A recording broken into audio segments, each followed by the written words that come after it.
dalam hidup ini sebenarnya emosi itu lebih mewarnai kita. Jadi kita itu menanggapi sesuatu biasanya yang muncul dulu itu rasa atau emosi kita.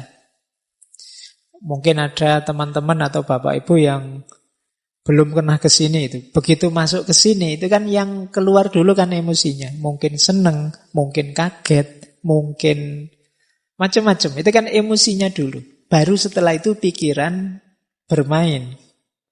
Oh, yo pantes rame wong yo ada minumnya misalnya. Nah, itu pikiran belakangan, tapi kesan awalnya itu yang maju emosinya dulu. Jadi orang itu lebih banyak disituasikan oleh emosinya, bukan oleh pikirannya. Jadi kalian seneng dulu misalnya yang suka ngaji ini, suka dulu dengan ngaji ini, alasannya belakangan. Alasan itu kan dicari-cari nanti, wah enak ngaji ini, santai, wah enak ngaji ini. Itu sebenarnya alasan belakangan. Padune wis seneng duluan. Kalau kalian tidak seneng, dicari-cari juga alasannya untuk tidak seneng. Iki ngaji capopo, tidak ono Qur'ane, tidak ono ini dicari. Nah, itu belakangan juga. Yang lebih dulu apa? Tidak senengnya dulu. Yang setuju filsafat sama anti filsafat itu mesti suka dulu dan atau tidak suka dulu baru cari argumen. Nah, itu manusia. Jadi manusia itu lebih disituasikan oleh perasaan dan emosinya. Baru kemudian pikiran masuk. Meskipun tidak harga mati seperti saya bilang tadi. Bisa saja nanti setelah mikir dalam, wah keliru saya kalau seneng. Harusnya saya kritis ini. Nah ini belakangan tapi bisa diubah. Nah jadi itu asumsi pertama. Manusia itu disituasikan oleh emosi dan perasaannya. Baru kemudian pikiran merespon yang kedua. Pikiran itu kalau sudah merespon, biasanya terus dia menyimpulkan, kalau sudah begitu muncul tindakan. Saya seneng nih, kemudian iya sih karena itu santai, tidak ada tugas macam-macam, ada minumnya, ada terus akhirnya saya rajin ke sini.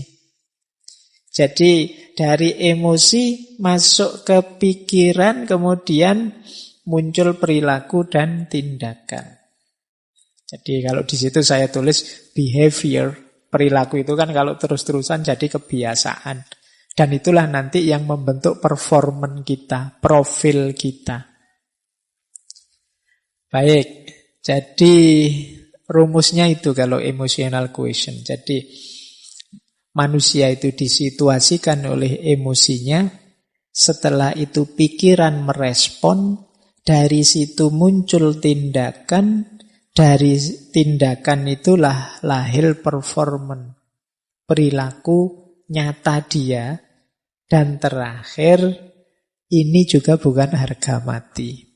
Kalau kemudian dia pikir, saya seharusnya tidak begitu, saya seharusnya tidak begini ya, bisa dibiasakan ulang. Yang semula rajin bisa kemudian saya tidak usah ikut ngaji lagi saja, tidak ngaji lagi itu bisa. Tidak ada harga mati kalau manusia, dimensi batinnya. Baik, jadi ini asumsi-asumsinya. Nah, saya lanjut. Ini ciri-cirinya, ini umum saja ya. Semoga tidak ada yang tersinggung. Jadi ada yang emosinya rendah, kecerdasan emosi rendah, dan ada yang kecerdasan emosinya tinggi. Orang yang kecerdasan emosinya rendah, antara lain, ini saya tidak bilang semua, cirinya adalah yang pertama, cenderung mencari kesalahan pada orang lain. Kalau dia merasa tidak nyaman secara emosi. Selalu mencari kambing hitam. Siapa ya yang membuat aku gelisah? Siapa yang membuat aku ruwet kayak gini? Selalu mencari keluar. Nah ini ciri-ciri emosinya rendah. Paling tidak dia membiarkan dirinya disulitkan, direpotkan, digelisahkan oleh orang lain. Berarti dia tidak mampu mengontrol dirinya. Seperti kemarin-kemarin kan sering kita bilang bahwa kamu itu sakit hati atau tidak tergantung dirimu, tidak tergantung orang lain. Kalau ada orang lain kok bisa membuatmu segelisah itu, ya salahmu sendiri, kamu mau digelisahkan oleh dia. Nah, jadi cenderung menyalahkan orang lain. Yang kedua, tidak mampu mengungkapkan perasaan. Seneng tapi tidak berani mengungkapkan bahwa aku suka. Benci tapi takut mau bilang aku tidak suka. Ah, ini daya kontrol emosi kita tidak bagus. Tidak cerdas mengungkapkan apa yang kita rasakan. Pak, saya tidak nyaman loh Pak ngaji kayak gini nih, tapi saya tidak berani ngomong lah. Nanti kalau saya ngomong diketawain orang semasjid ini misalnya. Nah, itu ada sering kita itu dilanda kendala untuk mengungkapkan apa yang kita rasakan.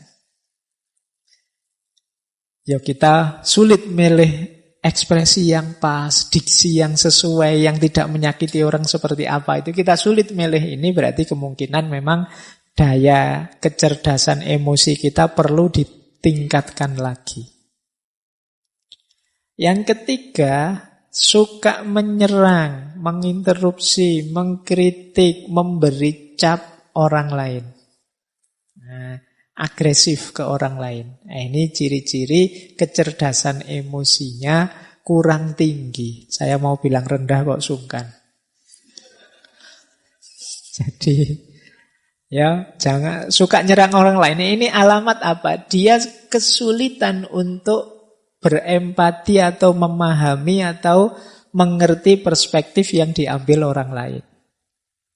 Jadi dia hanya merasa satu-satunya yang benar ya versiku. Akhirnya yang lain dianggap salah semua, dikritiki, diserang terus yang lain. Nah, ini kemampuan kelola emosinya rendah. Yang keempat, suka memberi analisis rasional berlebihan menanggapi ungkapan perasaan orang lain. Nah, ada enggak teman-teman yang punya teman ketika kita sedikit curhat padanya, kita curhat 3 detik, dia nasihatnya setengah jam. Ya. Aku itu loh kok perasaanku tidak nyaman ya. Wah, terus kita nasihati, ya hidup itu memang begitu, ada teori ini, ada. Ya. Jadi itu sebenarnya ya termasuk ciri-ciri belum matang emosinya. Masih ingin mendominasi, masih ingin menguasai, masih ingin orang lain harus ikut dia. Nah, terlalu banyak ingin ngontrol. Berarti dia ingin memposisikan diri lebih tinggi dari temannya, dari sahabatnya. Nah, termasuk ciri emosi yang rendah adalah sering bohong tentang perasaannya atau emotional dishonesty. Ini sama seperti tadi. Kalau tadi tidak mampu mengungkapkan, kalau ini bohong. Mungkin demi citra, mungkin demi orang lain senang, mungkin demi macam-macam. Tapi intinya dia bohong. Padahal itu merugikan dirinya, bisa juga merugikan orang lain. Karena orang lain jadi sulit memposisikan diri di hadapan kita. Suka enggak kamu kalau saya gayanya begini? Sebenarnya enggak suka, tapi bilang, wah suka sekali saya Pak. Meskipun nanti kalau saya enggak ada, diam-diam, itu loh Pak Faiz ngomong apa sejak tadi misalnya. Nah, ini namanya emotional dishonesty. Jadi ketidakjujuran emosional. Ini kalau orang-orang dekat kita, kalau kita tahu mereka tidak jujur kan menyakitkan. Jadi tidak hanya merugikan diri sendiri, tapi merugikan orang lain juga. Karena kita jadi sulit memposisikan diri di hadapan dia, wong dia tidak jujur. Jadi seneng tapi bilangnya benci, benci tapi bilangnya seneng, itu kan merepotkan. Jadi, ya mbok kalau seneng bilang saja seneng. Meskipun saya seneng sih, tapi ya kamu tidak usah terbebani lah, wong cuma saya saja. Kok kan tidak masalah. Yang penting kamu jujur.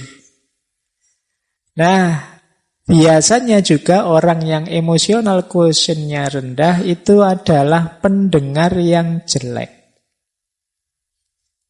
Tidak betah dia mendengarkan, suka interupsi, suka debat. Tidak mampu menunggu orang sampai tuntas bicara. Di tengah jalan selalu menyela. Nah, ini kemampuan kontrol dirinya rendah.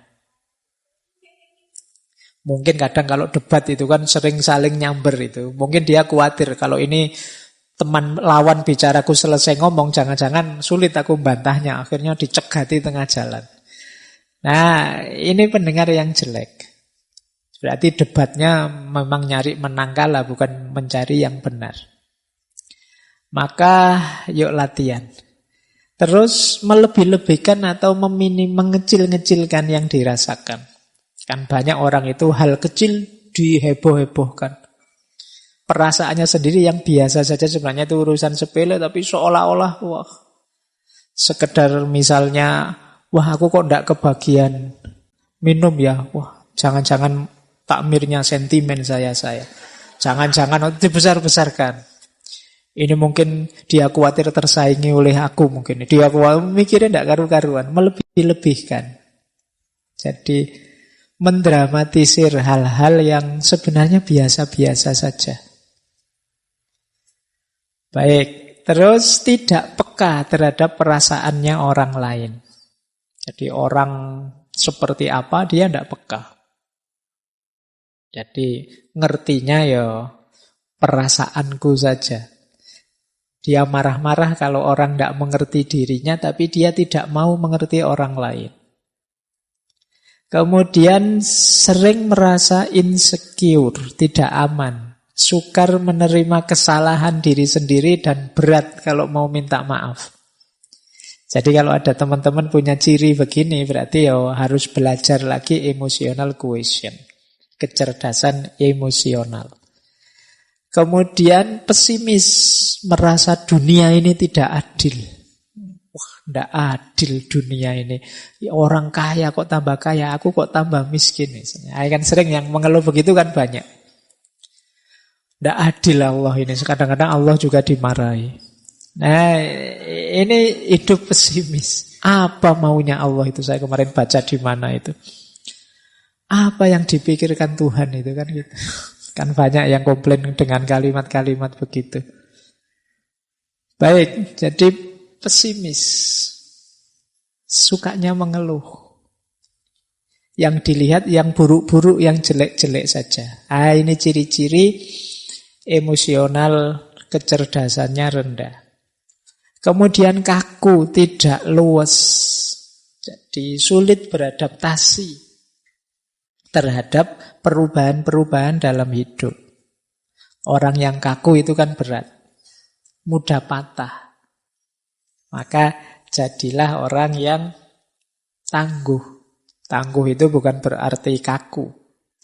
Kalau pakai ilustrasi biasanya orang berilustrasi kayak sabuk. Sabuk itu kan lentur. Jadi kadang-kadang dipakai di gigi satu ya bisa, di gigi dua bisa. Kalau kita sedang kerempeng ya masih bisa pakai yang gigi paling awal. Nanti kalau sudah agak makmur bisa.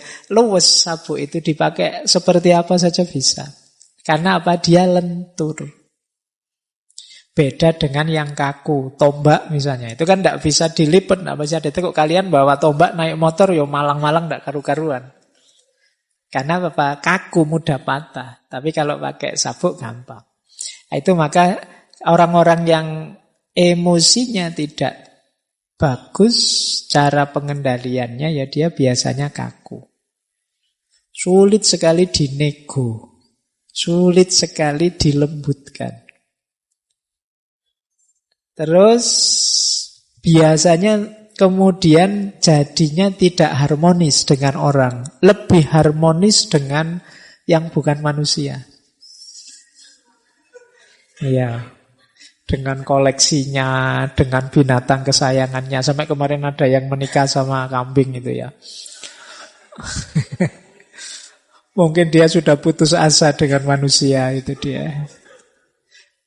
Jadi kenapa ada orang putus asa dengan orang lain? Karena dia sendiri sulit membangun relasi yang harmonis dengan orang lain. Dia menyangkal fakta bahwa kita ini makhluk sosial yang tidak bisa hidup sendiri. Nah, jadi itu di antara ciri. Kalau ada orang kok lebih sayang dengan motornya, dengan mobilnya daripada keluarganya, anaknya, istrinya, itu kemungkinan ada masalah dalam relasi. Terus puas kalau bisa menghina orang lain, mengalahkan orang lain. Kadang-kadang dibela-belain dengan bikin hoax, bikin kebohongan. Yang penting musuhku kalah. Nah, ini berarti orang yang lemah secara emosi. Kebalikannya kalau orang yang kecerdasan emosinya tinggi, itu ya kebalikan ciri-ciri tadi. Dia tidak takut mengungkapkan apa yang dirasakan. Kalau iya bilang iya, kalau tidak bilang tidak. Kemudian tidak didominasi oleh perasaannya. Orang bisa takut manusiawi tapi jangan didominasi oleh rasa takut. Orang bisa kecewa, ya wong manusiawi, tapi ya jangan terus hidupmu hancur gara-gara satu kekecewaan kecil. Jadi tidak didominasi oleh perasaan. Kemudian mampu membaca isyarat-isyarat, tidak hanya kata-kata. Ini hubungannya dengan kepekaan tadi. Misalnya sudah jam 10 ngaji tidak selesai-selesai, yang di sana menguap, yang di sini menguap, tapi saya ngomongnya asik saja, tidak peduli. Itu padahal di sana sudah isyarat itu kan, menguap itu ngantuk. Nah, membaca bahasa nonverbal ini salah satu ciri kecerdasan emosi. Itu nanti kayak orang ceramah, tidak selesai jamaahnya sampai mulet-mulet dia ngomong terus. Sampai dikode gini-gini juga tidak paham. Materinya malah ditambah. Al-waktu kas-saif. Waktu memang penting. Ini sudah diminta selesai, tidak paham. Ini komunikasi nonverbal namanya. Ciri orang yang cerdas emosi. Kadang-kadang dikedipin sekali saja paham. Itu cerdas. Kita mengangguk atau menggeleng sebentar dia paham. Itu cerdas secara emosi. Banyak orang yang tidak peka dengan yang begitu-begitu. Nah, kemudian orang yang cerdas emosi itu melakukan segala sesuatu karena dirinya sendiri. Tidak tergantung atau mudah terpengaruh oleh segala yang di luar dirinya. Jadi dia bisa memotivasi dirinya. Hari ini kan banyak orang untuk motivasi saja mahal-mahal ngundang motivator. Biar saya tidak males, Pak. Oh, tidak males saja kok males. Tinggal kamu tidak males kan selesai. Tapi kan kita menghabiskan biaya banyak untuk memotivasi diri kita. Loh, orang yang cerdas emosi itu mampu memotivasi dirinya. Kemudian kebalikannya orang yang rendah emosinya, dia optimis, orang yang cerdas emosi itu. Kemudian nyaman kalau membicarakan perasaannya, tidak malu-malu.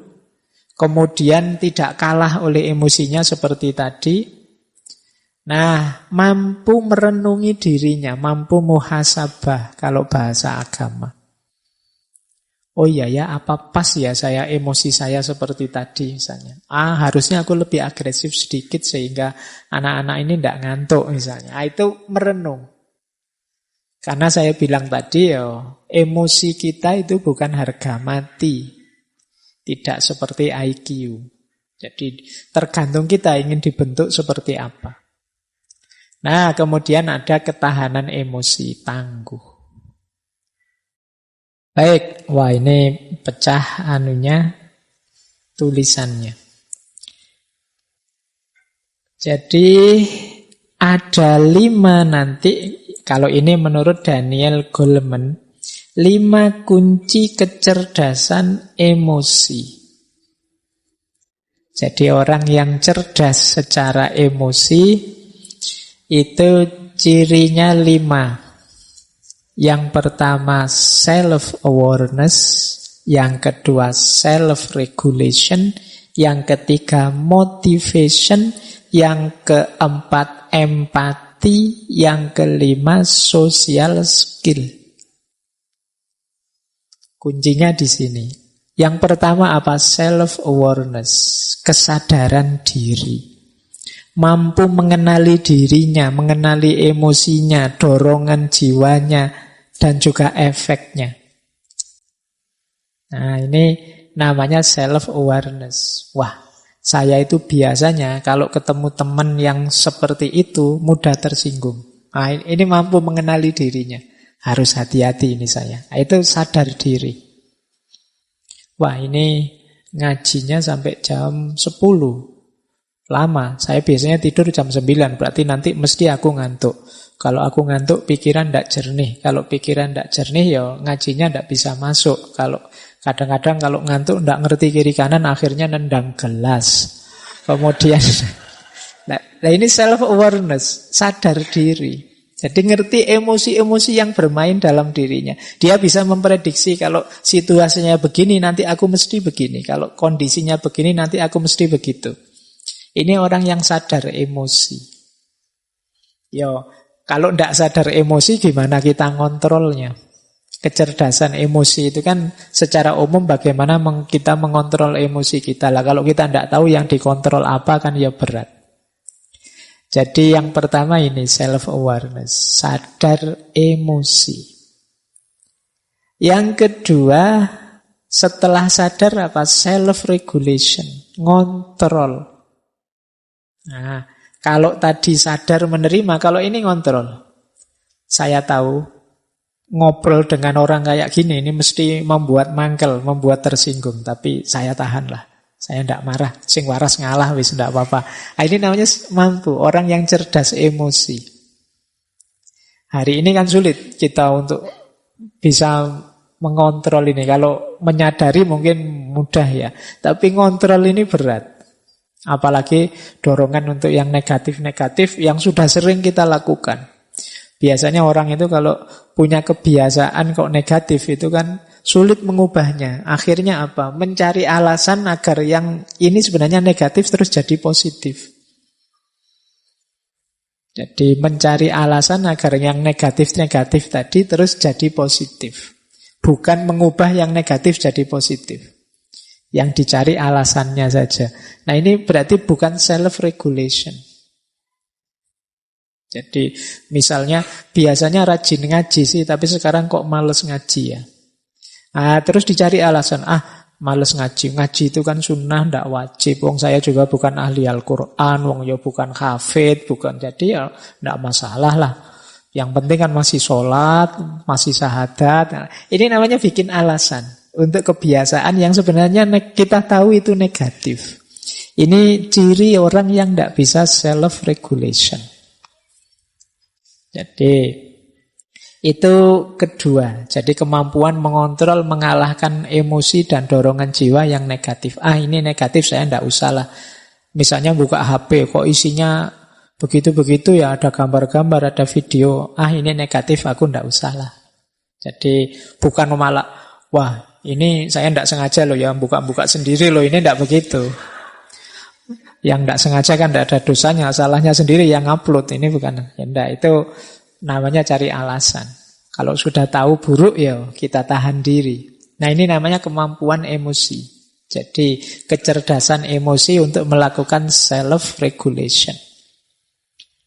Yang ketiga motivation. Motivation ya melakukan sesuatu dari dalam, bukan karena dorongan atau pamrih dari luar. Saya mau sih Pak rajin, asal imbalannya apa? Kalau masih ada asal imbalannya apa, berarti belum motivation, belum termotivasi, masih berpamrih. Jadi orang yang cerdas secara emosi, seperti saya jelaskan tadi, dia bisa memotivasi dirinya. Tidak menunggu dimotivasi orang. Tak sering ada teman-teman mahasiswa itu ketemu saya, gimana ya Pak caranya biar saya rajin membaca? Gimana ya Pak caranya biar saya tekun kalau nulis gimana? Ini sebenarnya hubungannya dengan memotivasi diri. Loh kalau kamu tahu itu baik, itu manfaat, mbok sudah dirimu agak dipres sedikit, agak dipaksa sedikit untuk melakukan itu. Itu namanya motivasi. Motivation.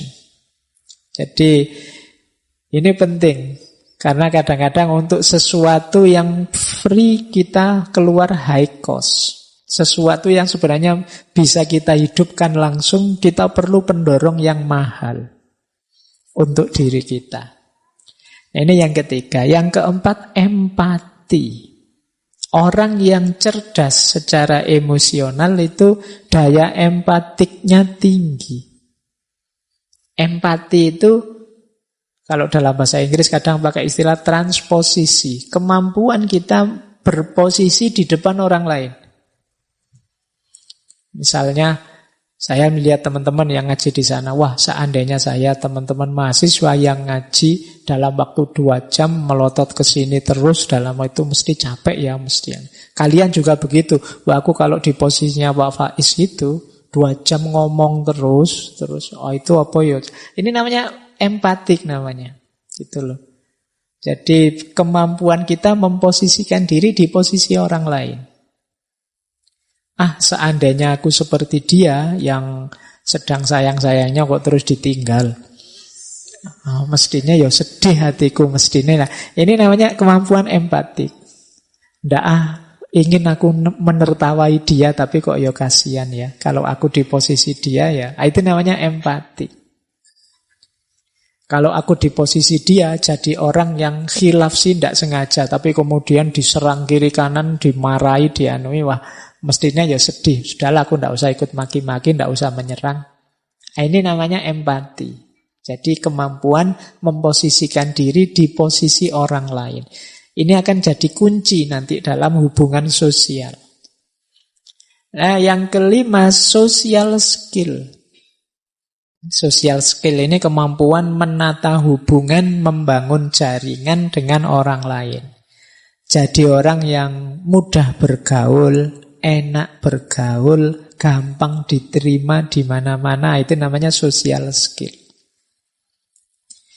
Ini ciri dari kecerdasan emosi. Orang yang cerdas emosi itu kan luwes seperti tadi, jadi bisa masuk kemana-mana, diterima di mana-mana. Nah, ini namanya kemampuan social skill. Nah, maka teman-teman untuk membangun kecerdasan emosi, kita dibutuhkan 5 kemampuan. Yang pertama self-awareness, yang kedua self-regulation, yang ketiga motivation, yang keempat empati, yang kelima social skill. Ini diingat-ingat nanti kuncinya di 5 hal ini. Baik, sekarang indikator sebelum nanti ke teknik-tekniknya. Kalau indikator ini nanti sebenarnya untuk mengukur apakah aku sudah cerdas secara emosi atau belum. Jadi yang pertama apa? Orang yang cerdas emosi itu biasanya mampu mengatasi stres, mengatasi tekanan. Jadi dia bisa bertahan meskipun mengalami peristiwa-peristiwa buruk. Tidak hancur karena tekanan. Yo, masalah banyak sih, problem banyak. Pak, saya itu sudah terancam DO, kemudian uang habis, kos-kosan belum bayar, kemudian pacar lari misalnya. Misalnya itu kan ruwet. Tapi saya ya tak bikin santai lah Pak, seneng saja lah Pak. Ini namanya cerdas secara emosi. Jadi mampu mengelola problem, tidak hancur karena problem. Nah, meskipun kadang kamu itu cerdas apa ndak waras. Ya masalah sebesar itu kok cengenges-cengenges. Jadi, tapi memang di antara cirinya orang cerdas emosi itu mampu mengatasi stres, dia tangguh. Yang kedua, daya tahan dirinya kuat. Jadi mampu menahan diri. Saya siap melekan hari ini demi besok tulisanku selesai. Ini kemampuan daya tahan diri. Jadi Melekan itu kan tidak enak, tapi aku siap menahan tidak enak sebentar demi kenyamanan yang lebih besar nanti. Ini orang cerdas emosi. Sudahlah, saya tahan saja dimarah-marahi dosen, yang penting nanti ditandatangani lah. Hai, ini lumayan emosimu, cerdas secara emosi. Paling nanti dosennya lah ya bosen-bosen sendiri sama saya. Lama-lama ya ditandatangani. Nah ini ciri kedua. Jadi orang yang cerdas emosi itu punya daya tahan diri yang bagus. Punya ketangguhan, keuletan, kesabaran mengikuti proses. Saya tahu tidak ada yang instan, maka ya saya ikuti prosesnya. Ini mampu mengendalikan diri. Yang ketiga, orang cerdas emosi itu mampu mengelola suasana hati seperti yang dia inginkan. Jadi biasanya orangnya tenang.